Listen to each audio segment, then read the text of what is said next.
Hello everyone, स्वागत छ सबैलाई मेरो फर्स्ट मिनी ब्लगमा। आज चाहिँ मैले फर्स्ट मिनी ब्लग लिएर आएको छु, त्यही पनि आफ्नै भोइसमा। कस्तो हुन्छ हेरेर साथ दिनु होला।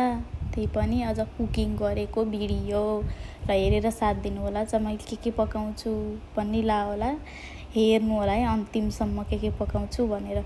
म फर्स्टमा चाहिँ दाल बसाले। यो दालले पनि सिटी लगाइसक्यो। दालले सिटी लगाएर मैले चाहिँ यो लसुन र खुर्सानी घिउमा झान्दा कति मिठो हुन्छ, कति मिठो स्वाद आउँछ कि गाइस यसको। अनि मलाई लास्टै मनपर्छ। अनि मैले प्राय जसो चाहिँ यसरी नै दाल जान्छु कि कस्तो मिठो लाग्छ मलाई। त्यसपछि दाल पनि पाक्यो, मैले भात बसाले, भात पनि पाक्यो। त्यसपछि मैले तरकारी पकाउँदैछु। तरकारी के को भन्दाखेरि यो बोडी अनि ब्रोकाउली र आलु गरेर मैले तरकारी पकाउँदैछु।